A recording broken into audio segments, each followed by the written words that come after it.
Welcome, everyone, to the Jazz Just Power launch. Just Power, a guide for activists and changemakers. My name is Alexa Bradley. I'm the Global Program Director for Just Associates, or Jazz. And I don't think it's an overstatement to say we are beyond thrilled to be launching this guide today with all of you. So thanks for joining us for this moment. This guide and this launch have been years in the making. We have involved many people, dozens, if not hundreds of people in the thinking. We have people who have contributed ideas, reviewed methodologies, tested tools, offered feedback, encouraged us, supported us along the way. And we're really thrilled to be offering the guide today. And sharing with you more about what's in it, what it offers movements and activists, and how you can use it.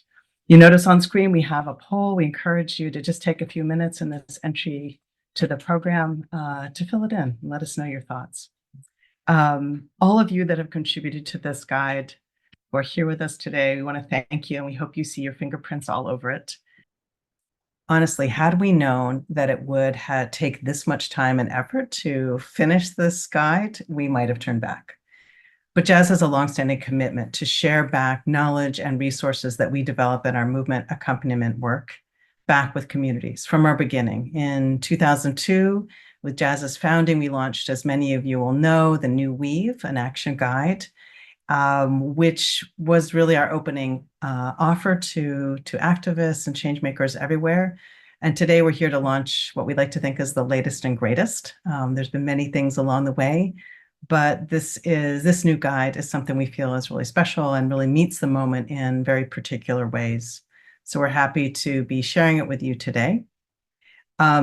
We took the last several years in working on this to really deeply reflect, consolidate, and capture the learning from our work so that we could really speak to the moment, the changing context, the changing challenges, the deepening challenges for activists everywhere. This guide is based on our clarity and our starting point for this guide. We said this in the intro. It's not enough to be outraged. It's not enough to be right. It's not enough to speak truth to power. It's not even enough to be organized. We need a vision of the change we want, or we risk becoming reactive and rudderless. We need to build a collective power or momentum for that change, or we risk irrelevance. And we must be very strategic, or we risk hopelessness, danger, and failure. It's that spirit that guided the development of this guide, and we took the challenge to meet those standards very deeply. And very seriously, because we know the challenges that activists are facing out there, and we know the kind of change we're working for. We believe that this guide is designed for all kinds of change makers, whether those are frontline activists, NGO allies, movement scholars, donors, supporters of this work that contribute day in, day out to change. And we feel this guide has something to offer for everyone, any group of people that's trying to change the world. So we want to give you a flavor of the guide now based on the very beautiful illustrations that accompany this guide. So we're going to roll a short animation for you.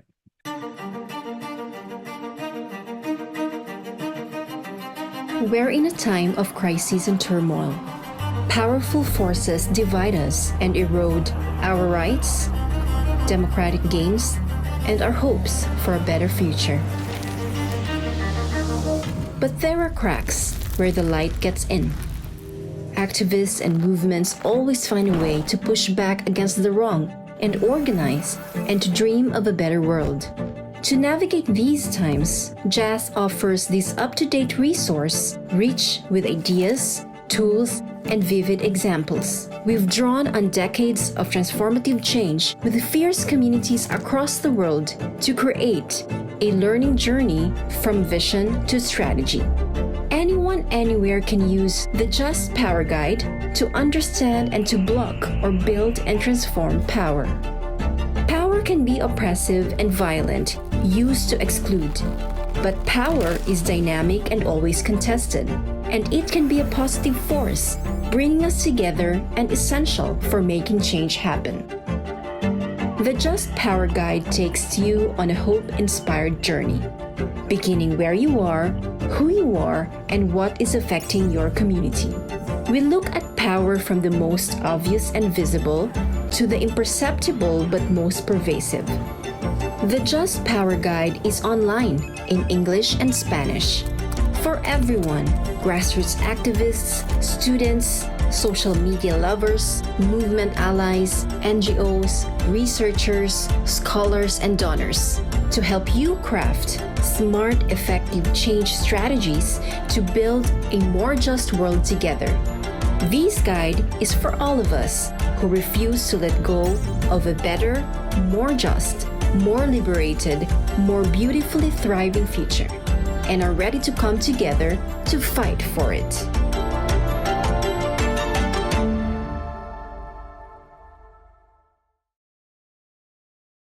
I hope you enjoy that. We think it's really beautiful and gives you a bit of a flavor of the excitement of it. But I want to tell you a little bit more about the guide, just some more concrete details so you can get a flavor. And we'll share with you some screen captures that give you a sense of what the guide looks like and how you might use it. First, maybe it's important to say it's an online resource that has 6 chapters. Those chapters have a thematic arc that begin with bold visioning and who you are as an organization and what you're looking for in terms of help sharpening your strategies. It moves from there to looking more deeply at our contexts and histories, how we got to where we are and what are the challenges and openings in our particular context. It looks deeply at navigating and building power for transformative change.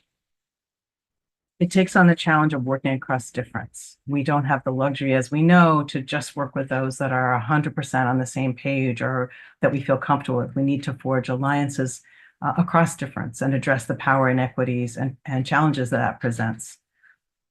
It looks at narratives, what it means both to understand the power of the narratives that are shaping our context and moment, and what it means to intervene and shift those narratives over time. And maybe most importantly, the last chapter of the guide goes deeply into strategy that speaks to different kinds of questions and opportunities and considerations for choosing strategies that work in your context. The guide is in English and Spanish, and we imagine more languages to come in 2025 and beyond. It is easy to navigate. There is a clickable table of contents when you come onto the platform. There's thematic menus, so you can find the questions and themes that are most relevant for your work. You can choose to just read the content. There's lots of good text, or you can click and find activities, tools, methodologies that you can use with a group. Those open as an accordion and close so that you can look to see if that one makes sense for your purposes. And all of the activities and handouts are downloadable. The guide is built around rich content and concepts, tools and activities, and then a set of case studies that bring to light the applied use of these frameworks and give people using the guide a way to see how they can use these tools and adapt them for their specific context.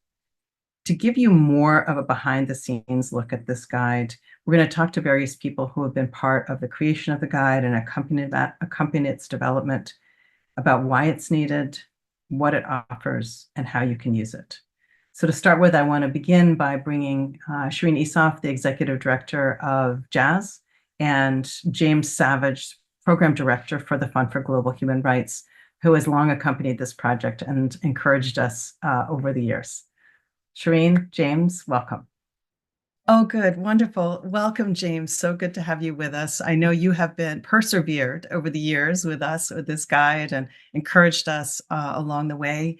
And Shireen, has been, committed to this guide from the beginning and helping us go through. Both of you spend a lot of time out in the world speaking with activists, donors, NGOs, movement builders of various kinds. And I want to ask you both to start with a reflection about what you see as some of the, what you're seeing out there, and what do you see as some of the worrying trends that we need to be aware of, and ideally that this guide is, has something to offer to. Go ahead, James. Why don't you start us? Sure. Well, listen, I'm super excited to be helping launch JAS's Just Power Guide today, which, as you said, Alexa, comes after several years of partnership between the Fund for Global Human Rights and JAS, exploring with our respective partners, funders, researchers, and many others, the tools and value of applying a power analysis to grassroots organizing. And it's been a very educative and really valuable journey, and a fun journey. I mean, we've got to have joy in this work, right? We've had a lot of fun along the way as well. To your question, this term polycrisis has gained popularity as a sort of new phenomenon, but there have always been complex and serious developments converging to shape the political landscape. And for me, underlying this continuity is an age-old story of hegemonic power, where power holders seek control over political and economic levers using, as Gramsci posited, consent armored by coercion. So the existential threat of the Cold War prospect of nuclear Armageddon has been supplanted by the existential threat of the climate crisis today. The bipolar tensions of the West versus Soviet world has morphed into a multipolar political world. The corporate state nexus has grown closer in service of racial capitalism and become more dangerous with the advent of technological tools and so-called fixes and their collusion with organized criminal networks and groups. An armed conflict proliferates, and amid guide rails of laws of war, humanitarian and human rights principles that, as they are ignored, are further undermined and perceived irrelevant. So movements are faced with a continued but changing landscape of struggle, with all those concerns surfaced by the poll that was briefly shown at the beginning, to which I would actually add a couple of other things that manifest how power is operating today. One is rapid technological developments that are supercharging the power of dominant actors, and the way social media, culture, and norms are being shaped by those, particularly around the mis and disinformation that they promulgate. And the second is the misuse of national security and counterterrorism, with a playbook of security laws, technologies for mass surveillance and censorship, and narratives to other and dehumanize marginalized groups as threats, and exert control and quell dissent that is now impacting all movements who are mobilizing for liberation and progressive alternatives to the current paradigm. So, I mean, just to conclude, I think although the game is the same, the rules and players have changed so much that our hypotheses and assumptions about how change happens and the tools we use to bring that about are in flux. They're proving less effective, while the opposition has been off innovating with its strategies and organizing. And movement activists are, they're exhausted. They're facing perpetual funding challenges, stuck in silos and policing the borders of their movements, to borrow from Naomi Klein's recent book, and pressured towards professionalization by some funders who are not comfortable with the political and sometimes unpredictable nature of grassroots organizing. So it's tough times. We're all reaching for new allies and new approaches, which is why this guide, I think, is so important at this moment. Thank you, James. There was the poll results were posted briefly, and I just noticed that two of the points you made came up very strongly, that I think 60% and then 59% people spoke about the backlash, the kinds of anti-rights backlash we're seeing, and also the rise of authoritarian and repressive regimes around the world, which of course are very tied to what you're saying, James. I want to bring you in, Shireen. You also travel in many circles, and I'm curious what you're seeing out there that concerns you. What would you add to what James is saying? Oh, thanks, Alexa. And again, just echoing and holding the meaning of this particular moment of celebration after years of work and deep thought in launching the Just Power Guide. So yeah, really excited to be in conversation with you, James, and certainly with all of our panelists and audience today. I think building on what it is that James has already put on the table, I think the COVID pandemic really exposed a certain kind of brokenness in our system. And, James, talks about the polycrisis and, this moment of interconnected global crises that are causing, processes that are inextricably bound together to create, compounding effects socially, politically, economically, and environmentally, I think is one of the things that we are certainly up against. I think simultaneously, we are also seeing a value system rooted in reciprocity and care being eroded. And it's that ideological base and how it is that we continue to cultivate and grow an ideological base that can usher in something different rooted in a set of transformative ideas that I think is also critical to continue to cultivate and build upon. Because I think we are also seeing that capitalism is in overdrive. And extractivism is really fueling not just a climate crisis, but growing inequality and atomization, actually, that is causing that erosion, to further atomize and alienate. So everybody needs to take care of themselves because, nobody is really taking care of the whole. And so it doesn't matter, if I need to tramp on you in order to be able to get where I need to go, because it's each man, in inverted commas, for themselves. I think that linked to that, we are also seeing governments really serving the unchecked interests of oligarchs and corporate monopolies that are creating, precarious conditions, fueling a rise in authoritarianism. And again, this links to what it is that you have said, James. It is further energizing and being energized by patriarchy, religious and racial nationalism, misogyny, and the gendered control of bodies and sexuality. And how it is that then power starts to play out is critical to be able to have a sharper read in order to be able to further inform our strategies and actions. I think the last two things that I will say, Alexa, is that the deliberate and concerted effort to erode and hollow out democratic institutions and undermine democracy, as well as police civic space, is something that we are seeing being ratcheted up. And again, building on what it is that you've put in the space, James, the blatant abuse of security and policing infrastructure that is really guised as national security or countering terrorism means that social justice actors and movements are even more at risk. And when you add technology into the mix, we know where that goes. I think that the last point that I would like to flag, we know, right, as organizers and movement builders, that emotion is the impetus for action.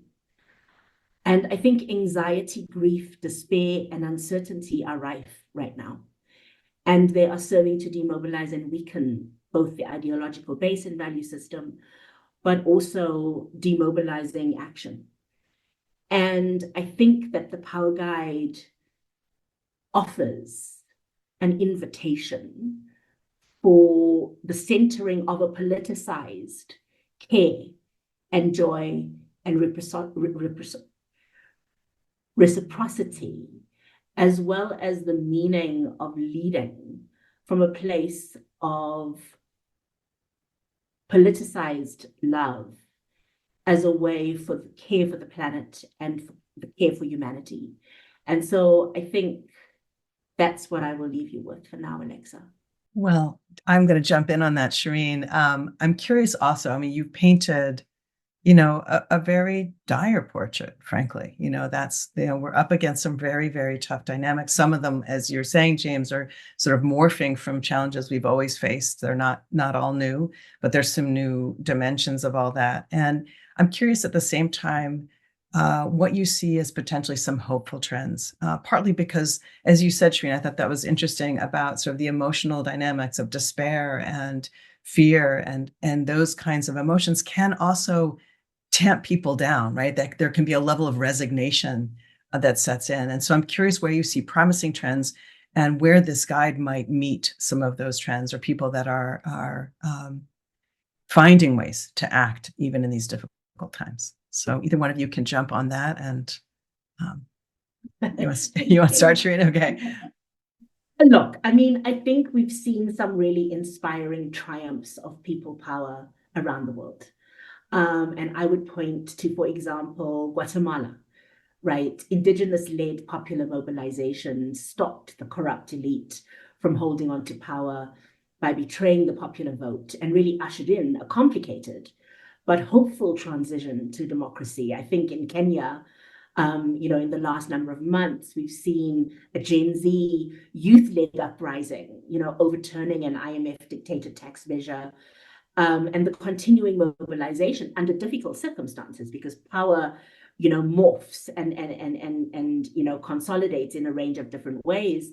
But the mobilization to demand the president's resignation continues, and a different kind of social contract between the state and the people is still very much alive, right, in the consciousness of ordinary citizens.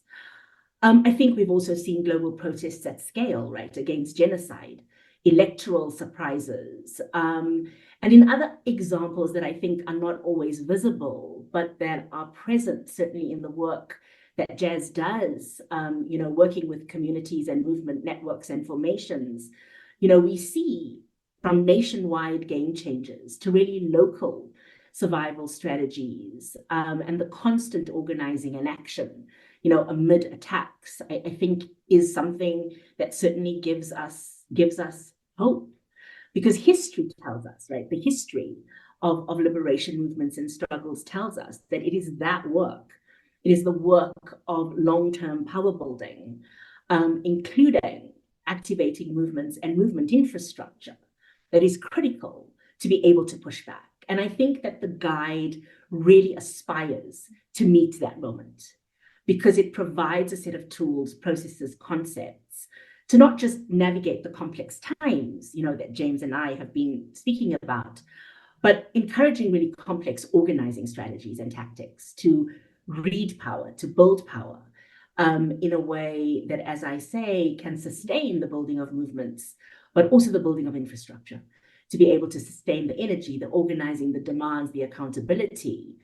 And so I think the guide also is an invitation to pause, and sometimes we do need pauses, right? And to re-examine the landscape that we are on, to better analyze the complexity, but also the richness, the knowledge base, the skill, and the power that we have, to be able to respond in a way that is appropriate to this landscape. And again, I build on a point that James raised.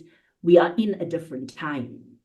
And this world is different to that of the 70s, the 90s, even 5 years ago.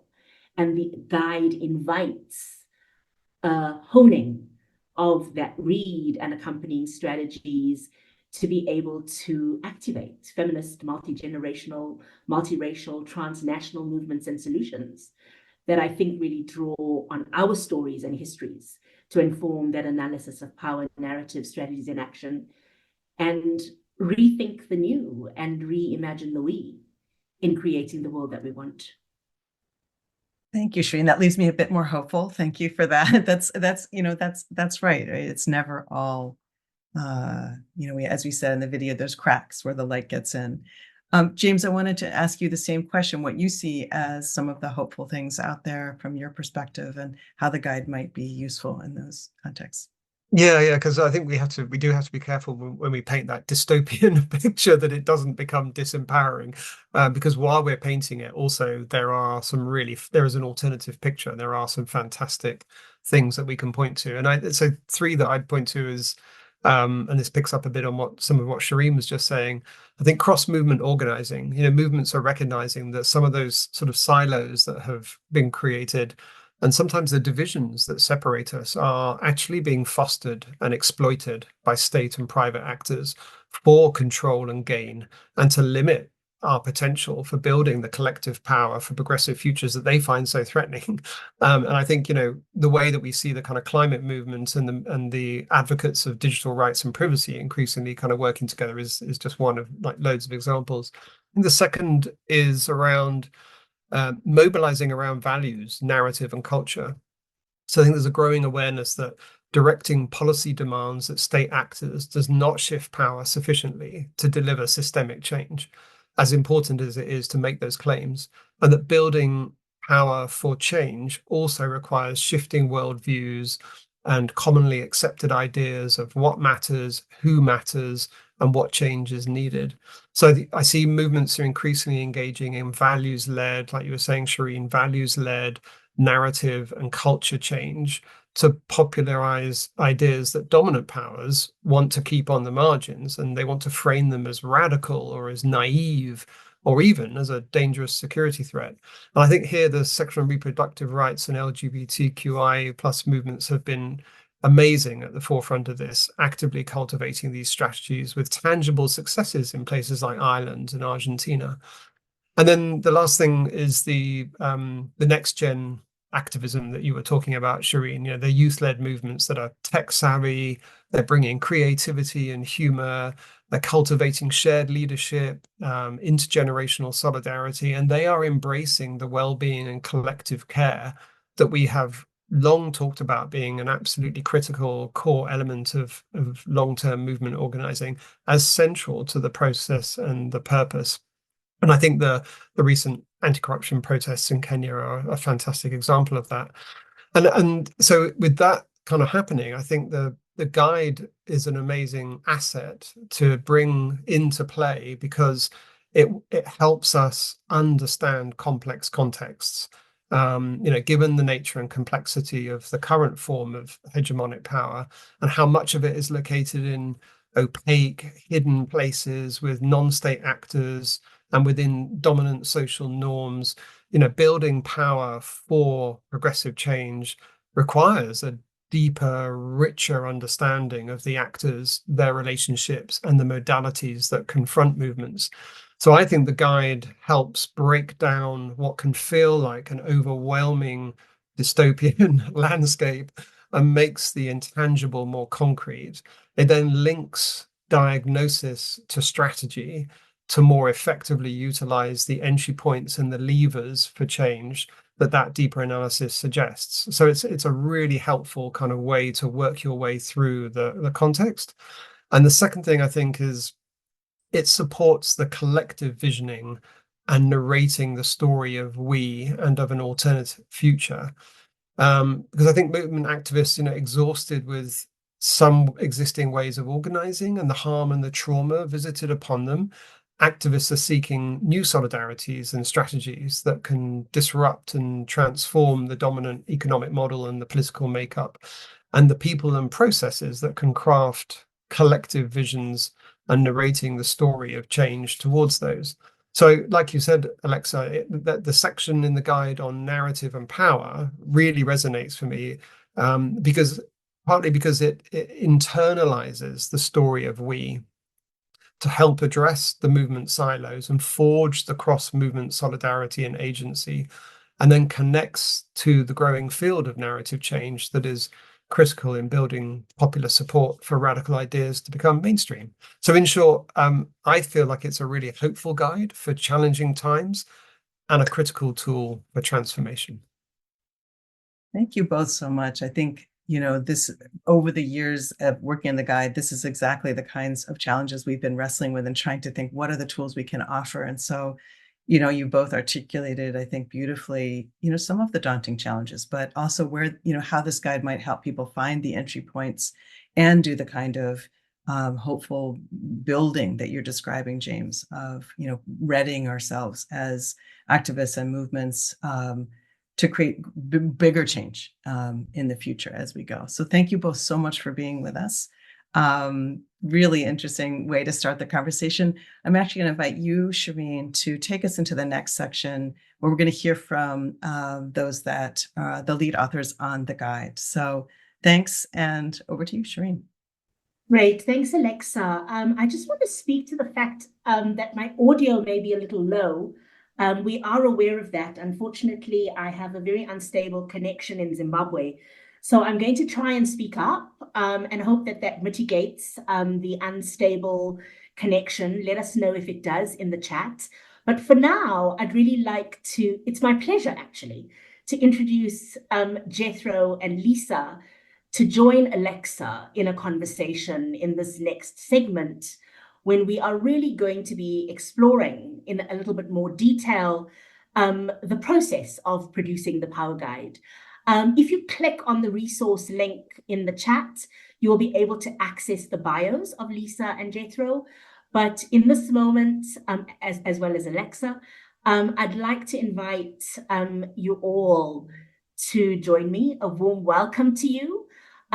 This was the brave team who spearheaded the primary authorship of the Power Guide. And today we celebrate, right, what has been a journey. I think while the idea of the guide was born perhaps 5 or 6 years ago, as a jazz resource, the Power Guide is a product of almost 2 decades of cumulative, feminist movement building work.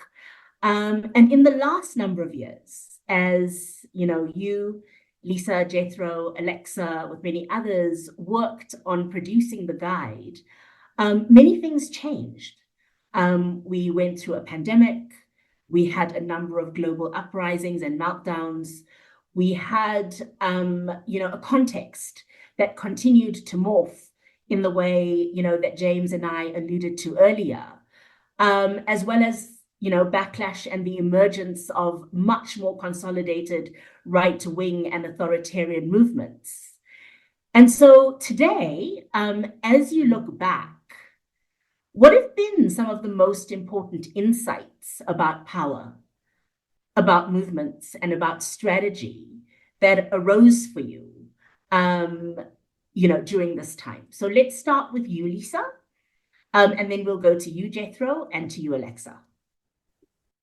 Thanks so much, Shireen, and so excited to launch this guide. It really has been a labor of love and sweat for so many years. And, I think originally, before the pandemic, the idea of the guide was pretty limited. It was part of a learning process that we'd been through with the Fund for Global Human Rights with James, that we had cooked up with James, that had gone over a 4-year period where we brought together cross-regional, cross-sectoral learning events to really do a deep dive into bringing a power analysis to how we understand the closing of civic space and attacks against defenders. And it really was aimed much more at disrupting a purely technical approach to protection and to how we and civic space, and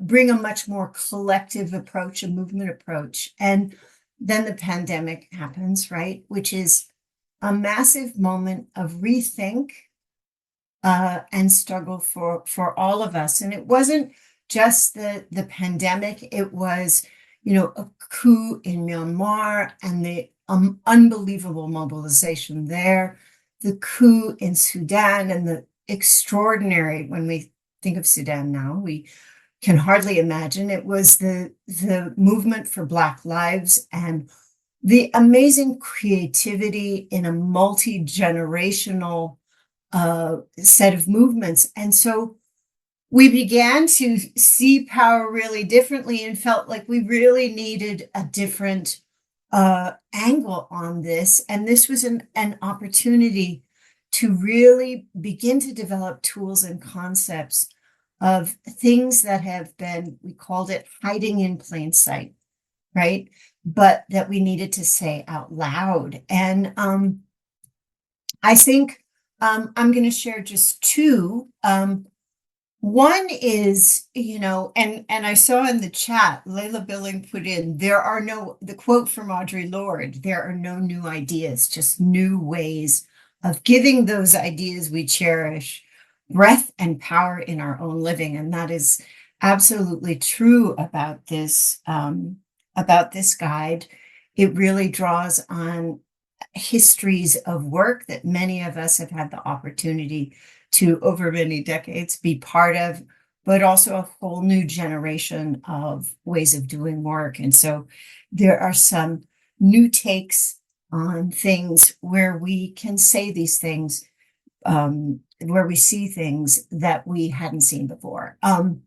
So the two things that I'm going to add is we added another dimension to our power framework that is the lens for analysis and strategy. We added systemic power, and we also centered more clearly an understanding of violence being inherent, part of the operating system of unequal power. And let me just quickly explain those for time.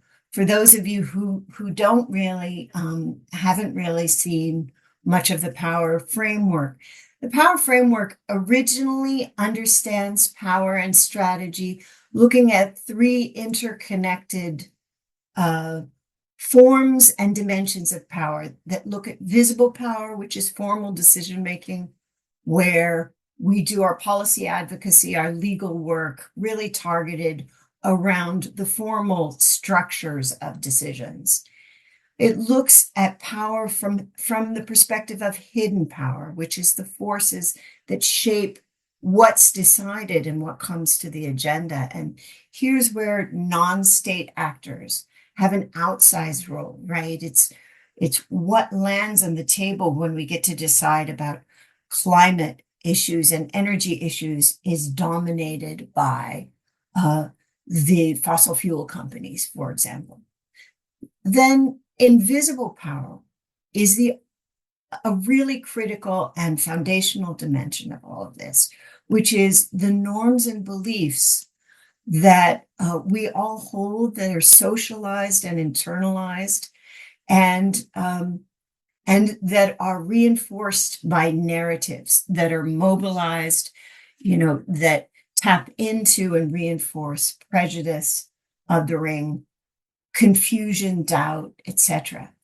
So the additional dimension of power is systemic power. And that refers really, we felt that we wanted to name and address the overall systems and arrangements that hardwire all the social, political, economic structures and define all our relationships amongst each other, but also with nature. And by systemic power, I mean capitalism, patriarchy, white supremacy or structural racism, colonialism, imperialism, and other, in different contexts, other overarching logics. Our friends at Grassroots Global Justice have described these as the genetic codes of power and unequal power.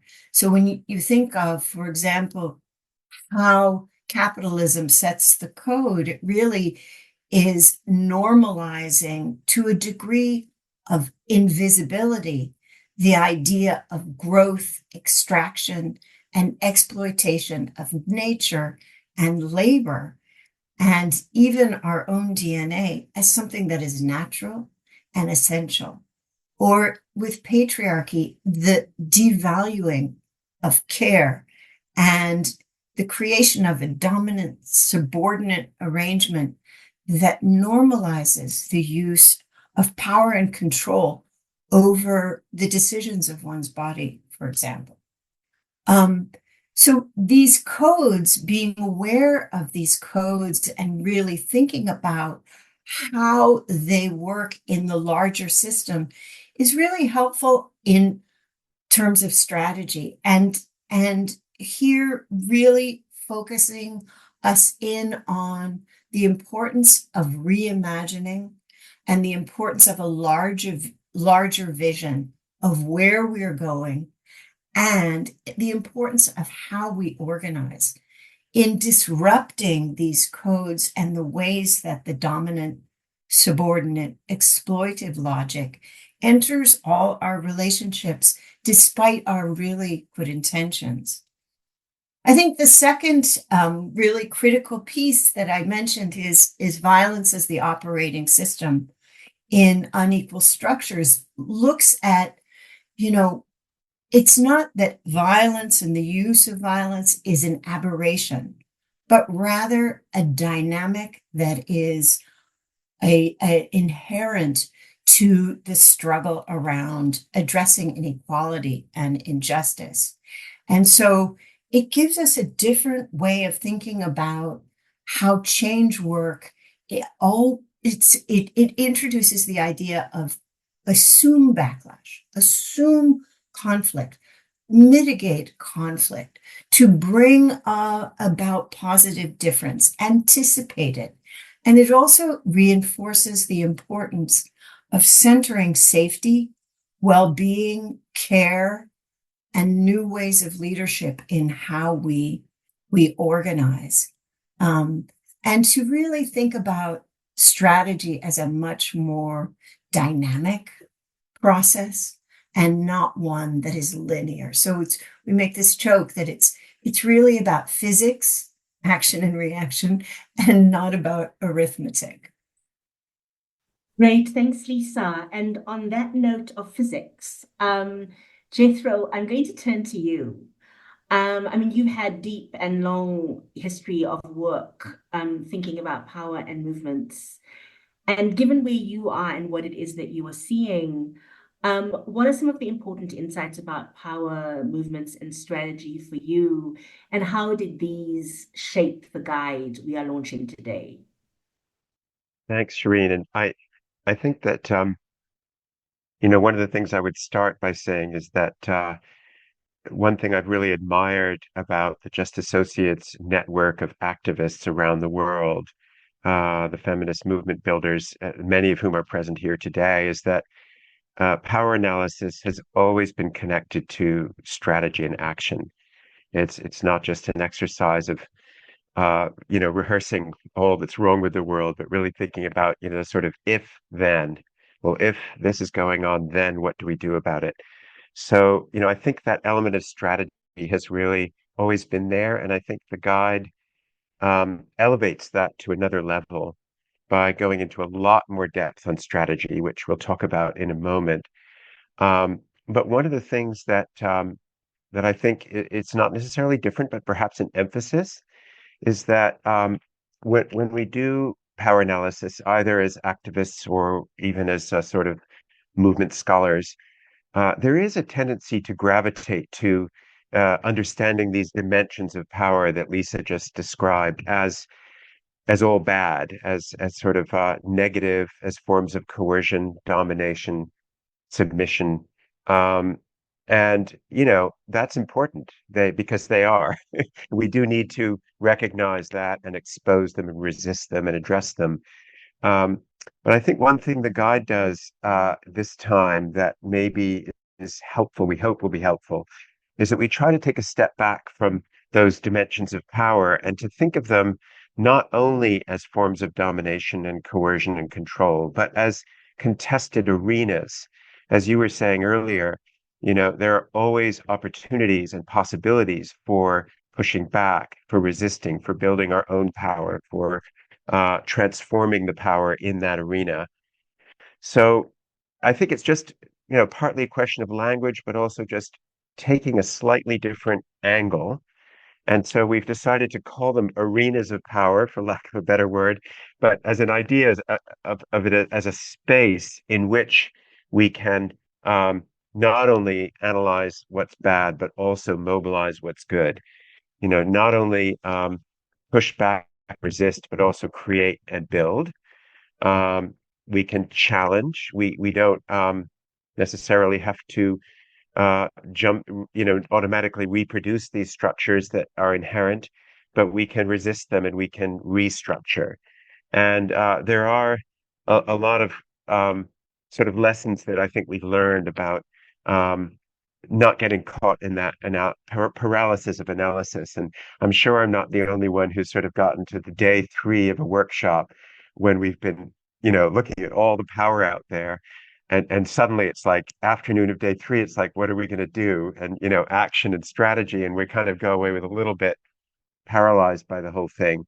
And so I think the idea here is that at every step along the way, we look at possibilities of resistance, possibilities of building, of action, and we don't place the good power only in what we've often called transformative power or in a new weave expressions of power, the power within of dignity and self-esteem, the power too of agency and ability to do things, the power with of collective action. And we've also talked, which we'll talk a little bit later, about power four, the power of vision and imagination. Uh, those are very important, but they can also be co-opted and used for good or for bad. I think a lot of what we've seen in kind of right-wing populist nationalist movements is exactly those kinds of powers being mobilized for, more somber purposes. And so I think what we're trying to say is that all of these dimensions of power are contested. They're all it's all terrain, and there are many terrains. And we have a wonderful quote from Sandra Moran, again from Guatemala, talking about the many different territories that are contested, physical, political, uh, geographic, our bodies, our relationships, nature. These are all territories, but they're all contested, and there are always opportunities to to push back, to resist, to reimagine, and to build and create power in these arenas, and not only see them as negative. So I hopefully that is a theme that carries throughout the guide and that will be useful to those who use it. Great. Thank you, Jethro. I'm again aware of the sound, so I'm going to speak up in the hope that everybody's going to be able to hear me. I want to turn to you, Alexa. And we're going to do a rapid fire round as part of closing out. I know that you have accompanied this process in a range of different ways over the last number of years. What are your biggest hopes in terms of what this guide will offer to progressive change makers of all kinds? Oh, thanks, Shireen. I mean, I think we have lots of hopes, of course. Maybe a very important one is that the guide will offer people tools and content that helps them think about those opportunities we've been describing, that it's not a uniformly grim landscape, that there are always opportunities to both resist, engage, challenge, but also to be building. I think that's the other thing, which is it's very movement oriented in its approach. And so it's very much about, yes, what do we need to do today? What are the challenges today? But as we look down to the more transformative kinds of change we want to make, what are the ways that we build for that? What are the alliances we forge, the political alignment, the infrastructure, the capacity, the leadership? How are we ensuring that we're doing that work? And so for me, that's a hope that will inspire people to dig into both those pieces. And then maybe something others haven't spoken to as much is the ability to work across difference. James, everyone has mentioned the incredible divisions that are being fomented in movements and that exist in movements. And we have to become with much greater capacity and commitment to work across difference, to address the power inequities among us, to imagine and stand for agendas that are truly liberating across us and are not replicating those same fault lines. So those are my hopes, that it inspires and lifts strategy and inspires and lifts us to build for greater power in the coming years. Thanks, Alexa. Jethro, I'm going to turn to you. What are your biggest hopes in terms of what the guide will offer? I think I would just echo a lot of what Alexa said. And I would hope that that the guide will help individual activists, organizations, no matter where they're positioned, and wider movements and alliances, to always be thinking about the possibilities for action, for strategic action, and I think in particular for being able to act within a wider movement ecosystem, which we'll talk about a little bit later, but not to only think about your own particular position, your particular contribution, what you as an individual or an organization can do, but to be aware of how you fit within um, a wider ecosystem and network of other people who may even be outside of your immediate relationships. They may be people that you don't even talk to or relate to, but even being aware of them and being able to recognize that your contribution is one piece of a movement. Whether we think of ourselves as being in movement or not, we are in movement, and everything we do is contributing to a wider change, to a bigger change in every moment. And it could be very individual, personal moments in our lives, in our relationships with family and friends, or it could be, our more outward and political or work-oriented lives. We're always in every moment able to decide whether we are confirming the existing structure through our actions and words, or whether we are restructuring or changing or transforming a moment. Now, it doesn't mean we always have to speak up. Sometimes it's safer not to, and that's totally fine. And we have to be aware of that too. But I think what I would hope is that the guide will give us the chance to always reflect on those moments and to think about the possibilities for strategic action in concert with others to make change happen at all of these different levels of power and all these different levels of possibility. And that, that kind of mindfulness about the moment and what is possible and what isn't possible, what is safe, what is not safe, what we can do, I hope will give great strength to those activists and organizations who we're connected with. Great, thanks, Jethro. And Lisa, we'll close out with you. From your vantage in this moment, what is the critical offer that the guide makes, given the complexities that we are navigating as social justice actors? I mean, everything that Alexa and Jethro have said, and I think too, just a couple of things that the guide is full of quotes from people upon whose the shoulders we stand upon, right? And so there's history there. There are really beautiful and powerful examples. There are three case studies that really map the way and help us really hold all the dynamics of power and the possibilities of strategy. And so with that, I think mine is that it enables people to really see the cracks where the light comes in always, and to move toward that light and to hold many truths at the same time, to be able to really understand change as so dynamic and so intentional at the same time, and to be able to feel really that all change work is critical to the moments in which we see it happening in front of us. And so, and that whoever uses it adapts it and shares it with us so we can keep learning about these things. Thank you, Lisa, Jethro, Alexa. Again, thank you to all for joining us in this moment of celebration that also unleashes, right, more work, because it's an invitation for us to engage, to think differently, to strategize differently, to deepen community and our collective and shared analysis for change. So thank you, thank you, thank you. Alexa, I'd like to invite you back in as we move into the third moment, really focusing on the Power Guide and the meaning of feminist movement building. As you all know, Jazz has long-standing been an organization that is rooted in traditions of feminist popular education to support feminist movement building. And it's something that as an organization, we really remain committed to now more than ever, right? Given the cascading conversation that we've had from context and possibility and what it is that the guide offers. And so, Alexa, I hand over to you to take the conversation forward on that particular terrain. Thank you, Sharmeen.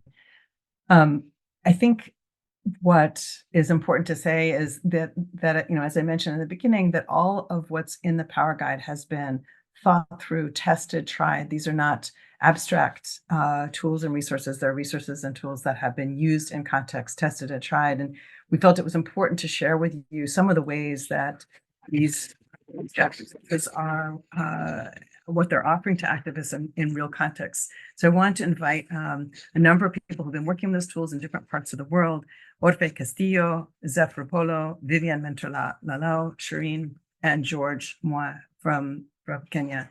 So we want to invite all of you to be in conversation a bit with what your experience has been with using these tools and why you feel they are strengthening the strategies and ability of activists and movement or formations to navigate and impact their contexts. So thanks for joining me in conversation. I want to start with you, Zaf. You are based in the Philippines, the regional director for Jazz in Southeast Asia. You've been using a lot of different Jazz tools around power and strategy with land defenders in Southeast Asia. And I wanted you just to share a bit about how do you see those tools supporting the land defenders with whom you're working? Why has it mattered? Thanks, Alexa. I'll particularly point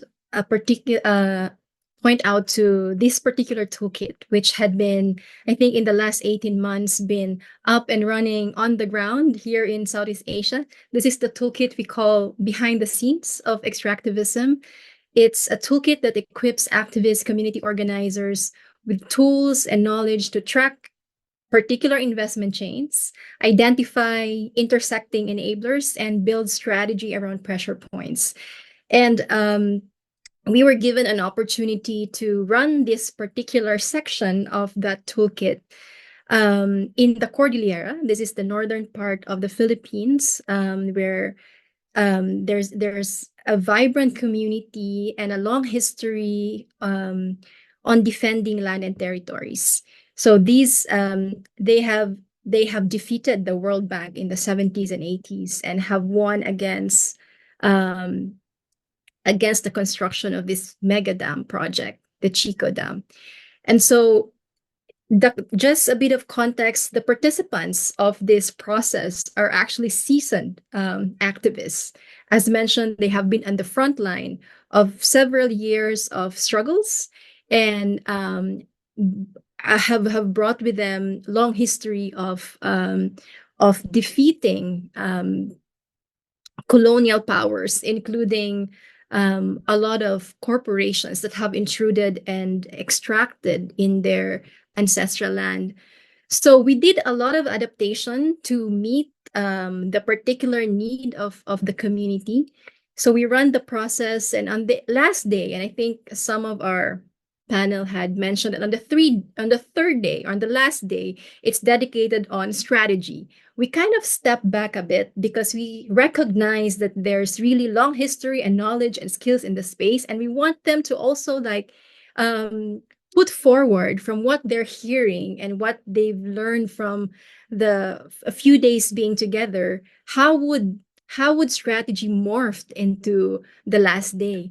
And so when we begin having that conversation, one of their leaders, indigenous leaders, stood up and in her commanding voice told everyone in the room that in the last 2 years, and I want to read this one because I don't want to misquote her. Much of our campaign for the last 2 years has been centered on exposing particular visible actors and institutions. This is crucial. But we also see during this workshop that there are many ways to engage different actors connected to the project based on how they react to different kinds of actions. we really need to rethink our strategies. There are local spaces, but also other spaces. We also need to look into how to target investors that are vulnerable to exposure and criticism, because we know that there are certain entities here that are quite sensitive and susceptible to how they are projected within their stakeholders or shareholders or for public pressure. And so she continued pointing out what are the possible pressure points. And I won't name specific actors because this had been ongoing. And there's a lot of intersecting pressure points, not only from their particular territory, but also encompassing other territories across borders.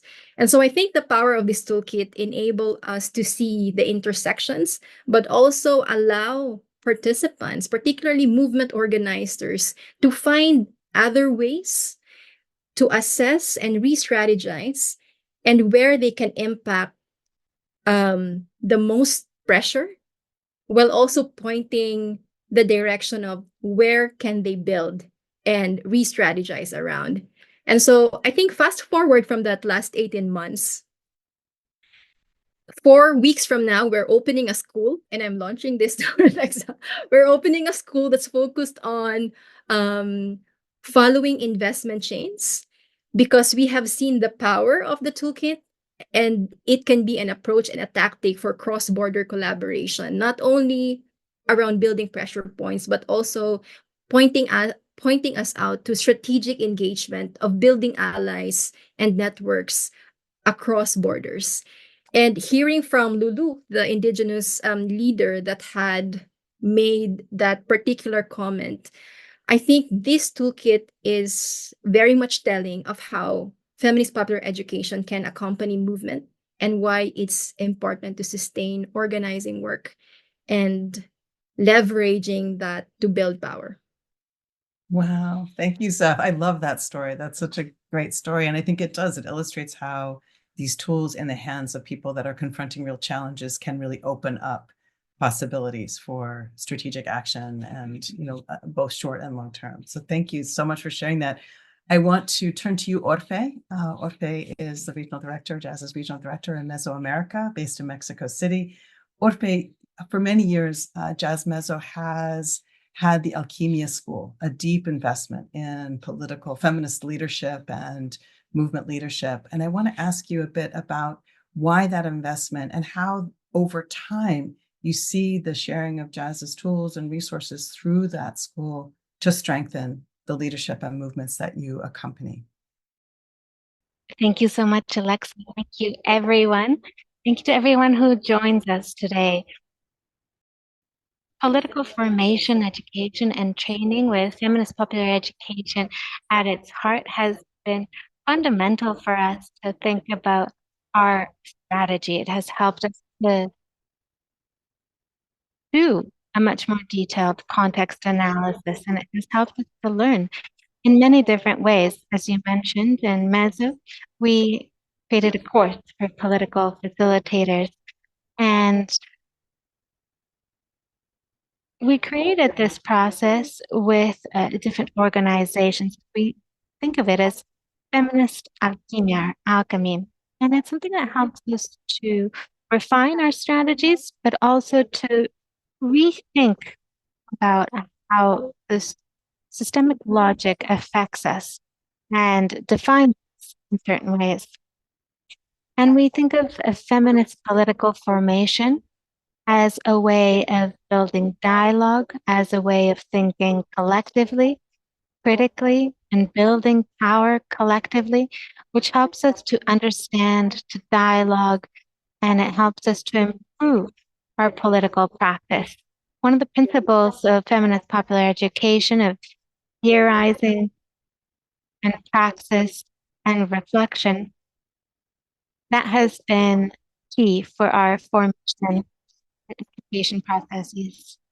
The guide, along with other tools that we use in these formation processes, are a methodological process, but they also have a vision of change. They want to go beyond the isolation of movements. And it helps us to recognize that we're part of a shared world and a shared story. And previous speakers mentioned this, that we have a shared story of extractivism, of colonialism, of patriarchy, and that it's something that we want to dismantle. It also helps us to learn together, that we can come together as movements, as political subjects, and just as victims of an oppressive power. We have power, wisdom, and knowledge. The movements have defended the wisdom and the knowledge of indigenous leaders, workers, and different kinds of communities. And these different perspectives are interconnected and they can improve our formation and educational processes. Also, not reproducing certain patterns is a responsibility that we have. We also have a critical vision, and that critical vision extends to the internal aspects of our movement. And it helps us to have a long-term vision, and it helps us to see the world as something that is interconnected and interdependent. And it includes not just human beings, but also nature. Thank you so much, Audrey. I feel like that gives a really clear picture also of the fact that we see these tools and resources not as kind of a one-off offer, but something that's about a long and enduring process of movement strengthening, and that at different moments that contribution to that kind of political formation that you're describing. I want to turn to you, Viv. Vivian is the jazz program coordinator based in Cape Town, South Africa. And Vivian, you've used these tools in many contexts. I'm thinking particularly of a gathering of LGBTQ activists, from East and Southern Africa, really under siege in some contexts, high risk activism. And I just wanted to invite you to share, how did you see that the tools or resources that Jazz was offering as helpful to that group that's really facing very, very steep challenges, as we discussed earlier? Thanks, Alexa. Feminist revolutionary greetings from Southern Africa, everyone. It's lovely to be in the space with you. And thinking of space and this idea of shrinking civic space, our partners and allies and activists in Southern Africa, often these spaces have never been open to start with. So while some of us are speaking of shrinking space, in fact, for many, that space has always been closed. And that is what I think the work that we do, the tools that we use, the approaches that we use is all about creating space. And it's not just about opening up spaces that have been closed, but it's about creating a different kind of space, a space on our terms. And that has allowed for a range of really vibrant and radical thinking, conversations, and collective strategizing that I think has been really, really powerful. And the space we have often used, I'm thinking of the Feminist Movement Building School, the SNA regional school we held in Kenya last year, and the school we held in Zimbabwe last month, where we looked at and used the power framework to do a deep analysis of the context in which feminist activists are working and organizing. And the spaces allowed us to be able to, either people will use it to strengthen and refine and reaffirm their strategies, but actually very often the space allowed us to actually disrupt and disturb what we have been doing, how we have been working, in a way where some of the participants started saying, actually, looking at the power framework, we have invested so much of our energy fighting negative power that we haven't had time to think about how do we build transformative power and how do we build the world that we want. And so that is really the exciting kind of process that has been unfolding over the years in the work in Southern Africa, often under very, very deep repressive and authoritarian context with civic spaces that have been closed. Thank you so much for that. It's powerful to hear that, and I think it's a reminder, Vivian, where there's the making of a way where there is no way. And I guess I would add that to my hopes for this guy, that it both inspires and fuels and supports people working in contexts where there is seemingly no way. I want to turn to you, George. You have led a process and in Kenya with a number of different social change organizations, I think beginning maybe 5 years ago, I'm not remembering exactly, using these tools. And I wanted to invite you to share a bit about why has that been important? Why and how have you seen that those resources around power, around strategy have been helpful in that context? Yeah, thank you so much, Alexa, for this invitation. And again, greetings. I work in Kenya, and together with other facilitators and organizers who are part of this 3-year program, which started with various phases of understanding or locating power analysis for strategy within different contexts. So background briefly is that we had representatives from working on queer rights, sex worker rights, other organizations who are working on national and local, in terms of county level human rights questions, and others who are working on diverse women rights issues, including economic exploitation for farmers, rural farmers. And I think we, as a starting point, we had various phases of understanding power analysis for strategy, starting from an introduction to how do we integrate power analysis and applying power analysis for strategy. And something that stood out also as a background is that, of course, we faced quite a number of dilemmas. One being this, as Jethro mentioned, the paralysis of moving from this understanding power wow moment, because it was a great realization for our participants, who I can see some of them are in this call, moving from this point of understanding power over to strategy and action, because this is a great realization, which also raises so many questions within our activists, which is the second dilemma around building this understanding from the activists who's representing their organization, which is most times are busy NGO organizations or collectives within the Kenyan context, working within projects, working within funding, working within traditional strategic planning processes, and then moving to shifting this understanding of power and race consciousness to more political education work within their communities, and also within this neoliberal development context. I think that meant that there's a lot of cyclic going back, going forward, to create a lot of comfort within the work that they do. I think what stood out as important, and I'll pick just one example, was working with organizers challenging the civil registration of IT agency persons. So in Kenya, there's a whole challenge of legal and gender recognition.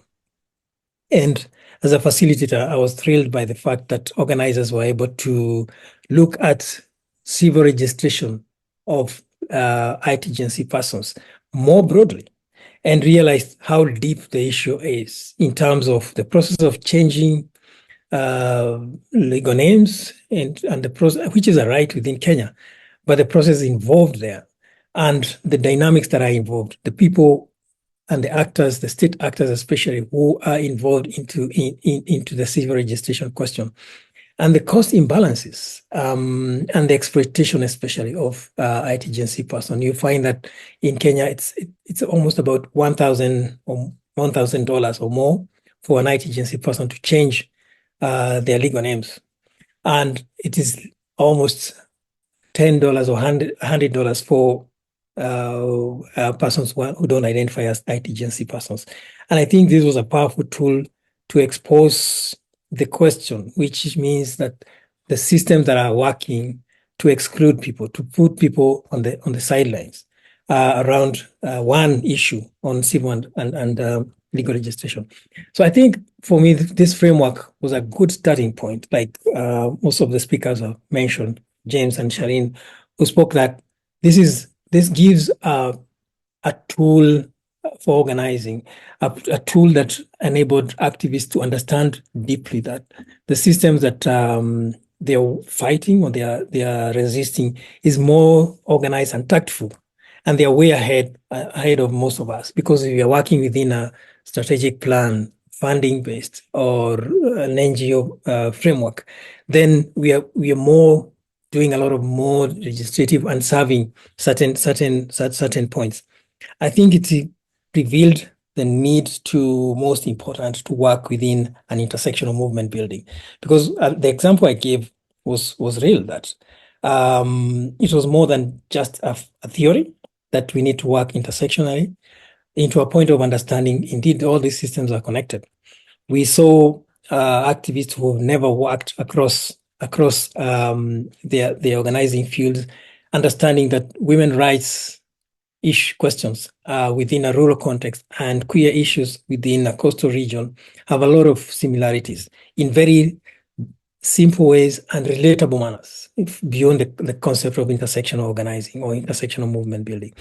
For me, I felt that this is a tool that provides activists with a lot of analysis that enables them to feel comfortable to question even the ways in which they have been working within this strategic framing, strategic work, strategic planning framework that has ensured that we are not flexible, we are not tactful, we are not sitting back to question the whole issue of wellness, the whole issue of why are we targeting a particular state actor, and to understand how porous this actors, the relationship between these actors is, between the non-state and the people who have hidden power, the people who are influencing the systems that produce oppression within the Kenyan context. And I'm glad that even now we're hearing more stories from various representatives from the cohort that we were working with for the last 3 years, speaking about this relational collaborative work that they are leading around pushing back, now more tactful and more sustained. Yeah.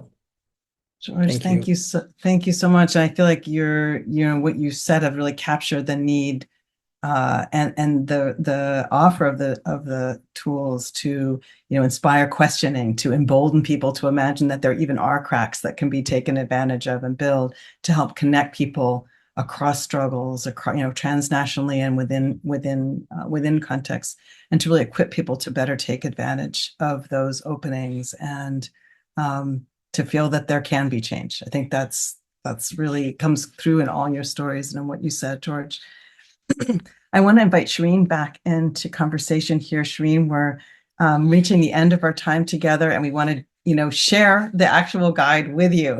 So much ado, and here it is. Shireen, over to you to bring us home and to finally offer the guide to the world. Thank you. Thanks, Alexa, and thank you all. We want to. They say that the end of the end is the beginning of the beginning. And so as we come to the end of our time together, but also as we come to the end of the process of producing the guide, we are actually also stepping into a beginning of a new phase. And I think in that beginning, it is our hope that the Just Power, a guide for activists and change makers, will really travel far and wide. And that you all who have joined us and others who use the guide will really share their experiences and feedback over the coming months and year. I think we are very alive to the fact that contexts change and that tools often have to be adapted because the guide is a guide, right? It's not a cookie cutter.